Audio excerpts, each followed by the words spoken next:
নমস্কার, আমি প্রিয়াঙ্কা বকুলাস ভিলেজ কুকিংয়ে আপনাদের সকলকে স্বাগত জানাই। আজকে আবারও চলে এসেছি নতুন একটা রেসিপি নিয়ে।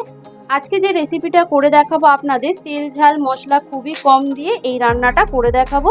তো চলুন রান্নাটা শুরু করা যাক। চিংড়ি মাছে নুন হলুদ মাখিয়ে নেব। খুব ভালো করে চিংড়ি মাছে নুন হলুদটা মাখিয়ে নেব।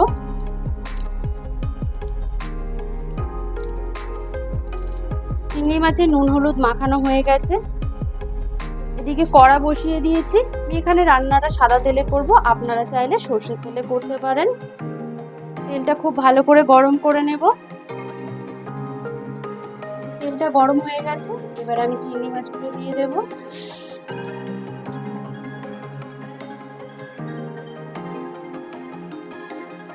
চিংড়ি মাছটা বেশি লাল করব না, হালকা লাল করে ভেজে নেব। চিংড়ি মাছটা হালকা লাল করে ভাজা হয়ে গেছে, এবারে আমি তুলে নেব। চিংড়ি মাছ ভাজা তেলের মধ্যে আমি এবার ফোড়ন দিয়ে দেব। প্রথমে দিয়ে দিলাম 5 ফোড়ন, এরপর দিয়ে দেবো 2টো তেজপাতা আর 2টো শুকনো লঙ্কা। হালকা করে একটু ভেজে নেব।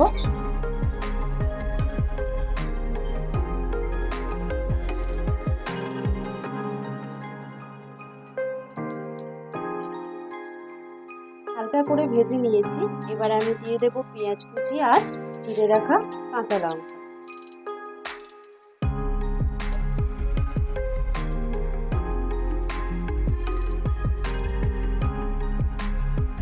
পেঁয়াজ কাঁচা লঙ্কাও হালকা লাল করে একটু ভেজে নেব।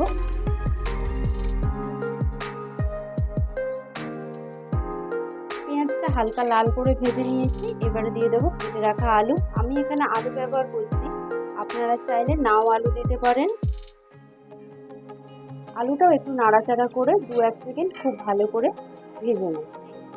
এখন ঝিঙেটা দেবো না, ঝিঙে দিলে জল বেরোতে শুরু করবে, তাই আগে আলুটা একটু ভেজে নেব, তারপর আমি এখানে ঝিঙে দেব। আলুটা হালকা লাল করে ভাজা হয়ে গেছে, এবারে দিয়ে দেবো কেটে রাখা ঝিঙেগুলো।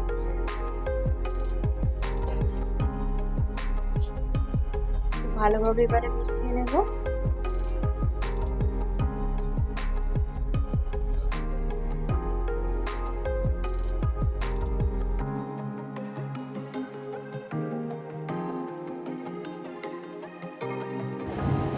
খুব ভালোভাবে মিশিয়ে নিয়েছি। এবার আমি এখানে দিয়ে দিলাম হলুদ গুঁড়ো, দিয়ে দিচ্ছি নুন, আর দিয়ে দেব আদা জিরে বাটা।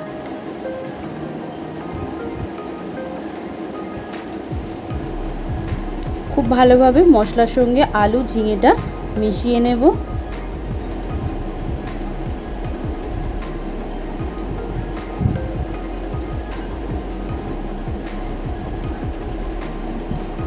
ঝিঙে আলু মশলা কষাবার দরকার নেই, এটা যেহেতু একটু হালকা পাতলা রান্না তাই বেশি কষানোর দরকার নেই। এবারে আমি ঢেকে দেব।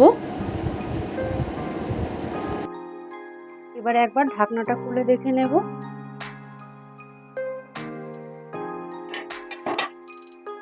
আমি কিন্তু কোনো রকম জল অ্যাড করিনি, ঝিঙে থেকেই এতটা পরিমাণে জল বেরিয়েছে। এই জলের মধ্যে কিন্তু আলু ঝিঙে দুটোই সিদ্ধ হয়ে যাবে। এখানে আমি এবারে দিয়ে দেব টমেটো কুচি। টমেটো কুচিটা দিয়ে বেশ কিছুক্ষণ নাড়াচাড়া করব যাতে টমেটোটা গলে যায়।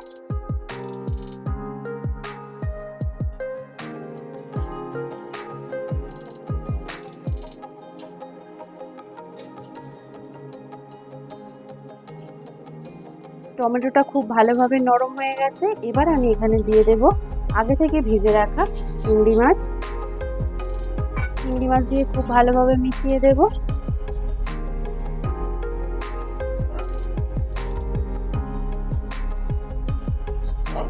এবার আমি এখানে খুব অল্প পরিমাণে জল দেব, যেহেতু এটা ঝোলঝোল হবে না, একদম মাখো মাখো হবে, তাই খুব অল্প পরিমাণে আমি এখানে জল দিয়ে দিচ্ছি।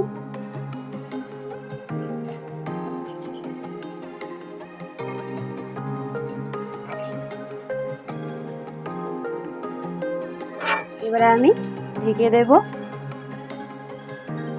ঢেকে দিয়ে জলটা একদম শুকনো শুকনো করে নেব।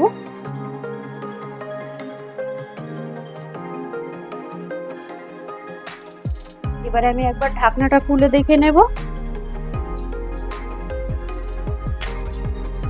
কালারটাও যেমন সুন্দর এসছে আর স্মেলও খুব সুন্দর আসছে।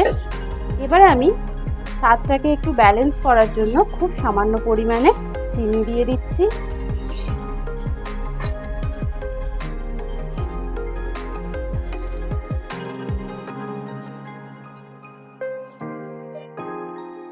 জলটাও শুকিয়ে এসছে, আর একটু শুকনো করে নিতে হবে।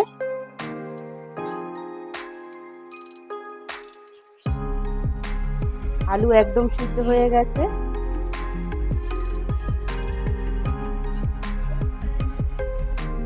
এবারে আমি একটা পাত্রের মধ্যে নামিয়ে নেব। তো দেখতেই পাচ্ছেন ঝিঙে দিয়ে চিংড়ি মাছের রেসিপি আমার একদম তৈরি হয়ে গেল। খুব সহজভাবে আপনাদের দেখানোর চেষ্টা করেছি।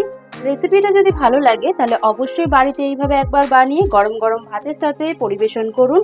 কেমন লাগলো কমেন্টের মাধ্যমে জানাবেন। ভালো লাগলে লাইক করবেন, শেয়ার করবেন।